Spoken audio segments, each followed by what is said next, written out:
What's going on, everyone? Today we are taking a look at the OmniStar L80 by Casiris.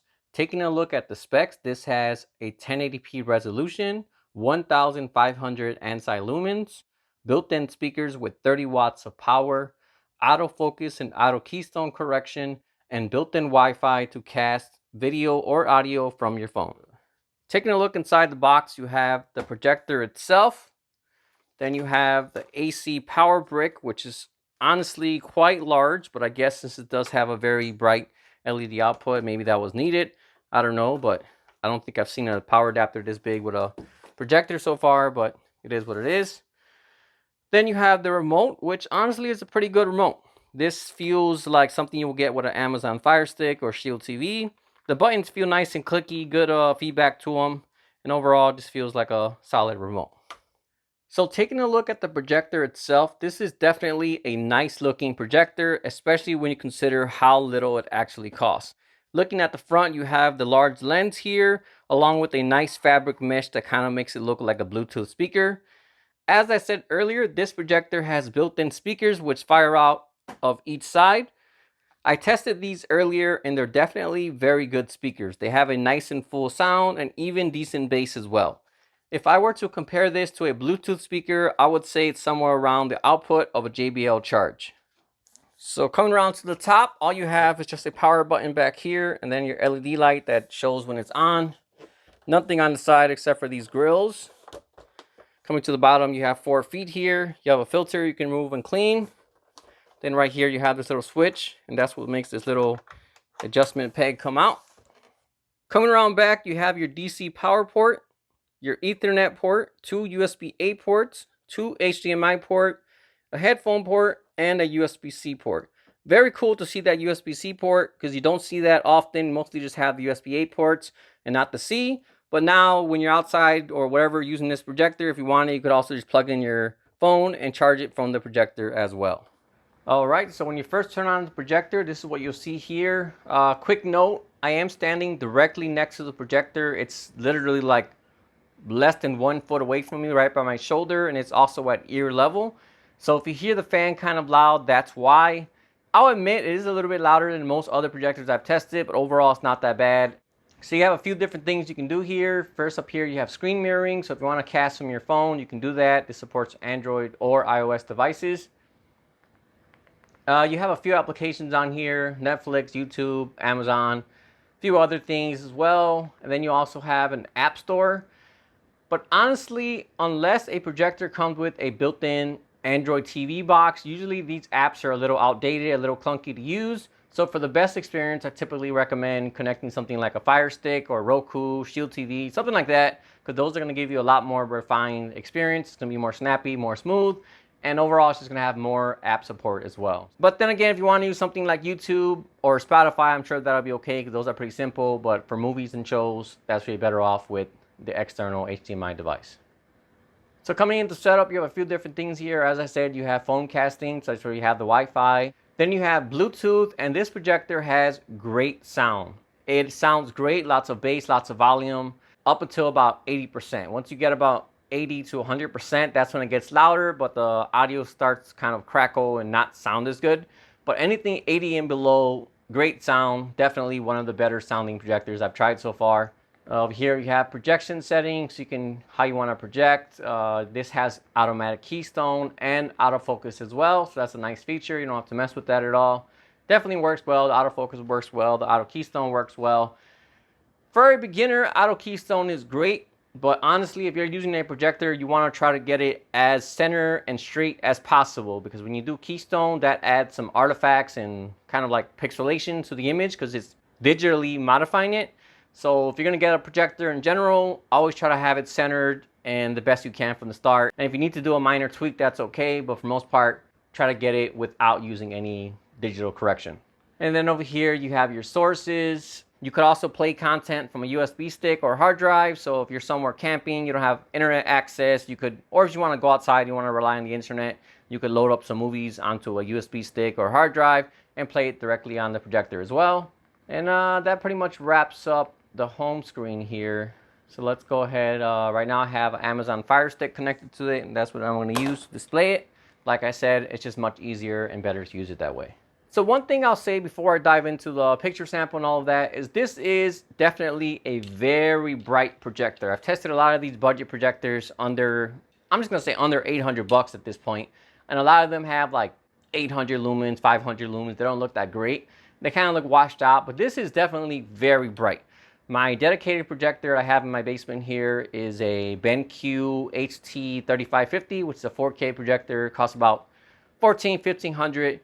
And that one has HDR, 4K, so it's definitely a lot better, but also costs a lot more. But as far as brightness goes, this one definitely gives my projector a run for its money, and it's right there on par with that kind of brightness. All right, so as you can see, the colors are definitely nice and bright, nice and punchy. As I said before, insane brightness, very, very good brightness. Colors look great. Honestly, I have no complaints with this picture. I mean, you're not going to get really deep black levels, but even the black levels, they're not that bad. I can see in my projector screen. Right now, I don't have it filling the whole screen. I can kind of see the edge where like the picture stops, and it's not that bad. It's definitely a great picture. Definitely very good colors. Let me go ahead and throw on some sound. You can see how good this sounds as well. It's a very full sound. Like, there's no reason you need to go past 80%. At that point, you're kind of reaching like pretty loud levels, but on casual listening, you're probably gonna be somewhere around 30 or 40%, and that's like gonna be more than enough for most people. Remember, I'm standing directly next to the projector, so if it sounds kind of distorted, that's probably why, because I'm very close to it. So let's go ahead. All right, so about 75% now. Well, that did something.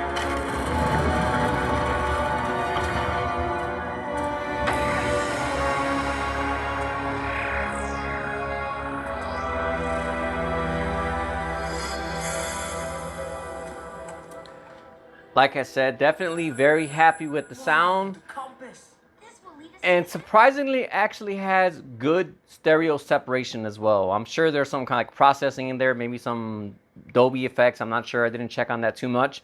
But it has a good wide separation. It doesn't sound flat. It doesn't sound like a tinny speaker. It has a good depth to the sound, and it has good separation as well. So man, overall, for the price, this is definitely a fantastic projector. If I had a choice to spend $800-900 bucks on some other projector and then there was this one, hands down, I would save my money and definitely pick up this one. I mean, unless you're like a really, really serious viewer and you want the best colors and all that, then I can see someone not being happy with this. But for the majority of people, this is going to be a great projector. So diving into here, you have your TV settings. I seen some previous reviews where people said you couldn't do settings on this, but what you have to do to get to settings is not in the manual. Well, you can't really see my remote right now, but there's a little kind of like a menu button with 3 little lines on it. You gotta hold that down for a few seconds, and that brings up this settings here. So you have your standard mode, your vivid mode. So you can see quite a difference in brightness between standard and vivid. Typically, you don't want to use vivid. If you're into that kind of punchy, oversaturated look, then it's good. But that's a bad setting right there. That adds so much sharpness. It looks so pixelated and bad. So vivid mode might be okay, but I would definitely turn down that sharpness. Fortunately, you don't have any advanced settings, so you can't mess with the white balance or the custom color stuff. You do have a full equalizer, which is odd. I mean, you can't do advanced settings with the picture, but you could do advanced settings with sound, so that's a bit interesting. But I'll just leave that on standard. So I do wish they had a little more advanced settings with the picture, but overall not that big of a deal breaker. 90% of people who buy this aren't really going to care about that. They're just going to set it to whatever looks brightest and has the most color and leave it there. All right, so right here we have the new Top Gun movie, the Top Gun Maverick. And you can see definitely a very good picture. There's no like black crushing going on. There's nothing too much contrast going on. I think the standard profile is a pretty good balance. Let's go ahead and see what this looks like in Vivid.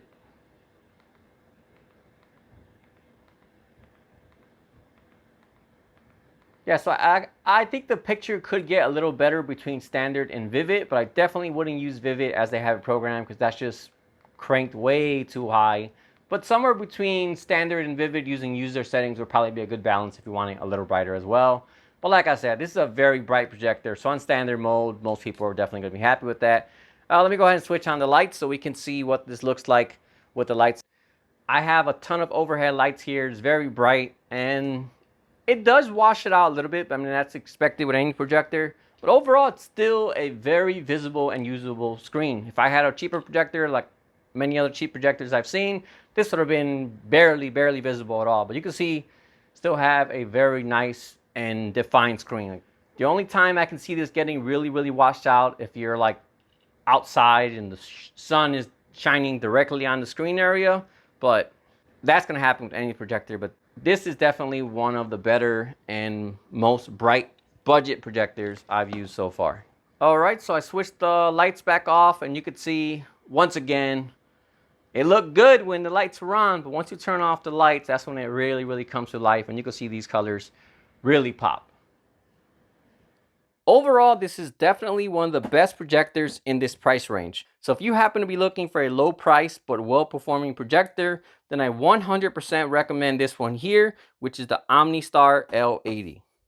All right, well, that about wraps up this video. As usual, if you have any questions at all, feel free to drop me a comment and let me know. Otherwise, thanks for watching, and I'll see you all next time.